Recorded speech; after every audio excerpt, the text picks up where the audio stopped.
பிஸ்மில்லாஹிர்ரஹ்மானிர்ரஹீம். நேற்று வந்து இல்ஹாருடைய பாடம் நம்ம பார்த்தோம் இல்லையா? அதில் வந்து தன்வேன் இரட்டை குறிகள்னா முதல்ல நீங்கள் என்னன்னு தெரிஞ்சுக்கணும். தோ ஜபர், தோ ஜேர், தோ பேஷ் ஆகியவற்றிற்கு தான் தன்வீன் சொல்லப்படும்.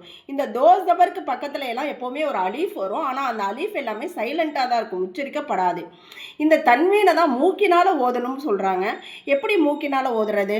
ஹம்சா தோ ஜபர் அன், பா தோ ஜபர் பன் சொல்லி பாருங்க, மூக்கில் உச்சரிச்சு பாருங்க, அந்த கரெக்டான உச்சரிப்பு வரும். அதே மாதிரி தான் இங்கேயும் ஹம்சா தோ ஜேர் இன், பா தோ ஜேர் பின். இங்கே தோ பேஷ் அதே தான். தா தோ பேஸ் துன், சா தோ பேஸ் சுன். இந்த மாதிரி நம்ம மூக்கினால ஓதுறதுக்கு பேர் தான் தன்வீன் அப்படின்னு சொல்லப்படுது. இது மூன்றையும் இணைத்து தான் தோ ஜபர், தோ ஜேர், தோ பேஷ் மூன்றையும் இணைத்து தான் தன்வீன்னு சொல்லப்படுது.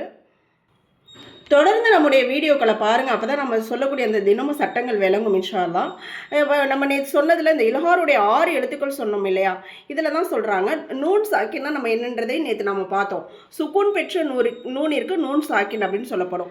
இப்போ இந்த இல்ஹாருடைய எழுத்துக்கள் அப்படின்றது தன்வீனுக்கு பிறகும் நூன் சாக்கினுக்கு பிறகும் தான் நம்ம கவனிக்கணும். அப்போ எங்கெல்லாம் இந்த இல்ஹாருடைய 6 எழுத்துக்கள் வருதோ அங்கெல்லாம் நாம் வந்து தன்வீனை மூக்கினால் ஓதக்கூடாது, சாதாரணமாக ஓதணும். அதை தான் சொல்கிறாங்க இல்ஹார். இல்ஹார்னா வெளிப்படுத்துதல் அப்படின்னு அர்த்தம்.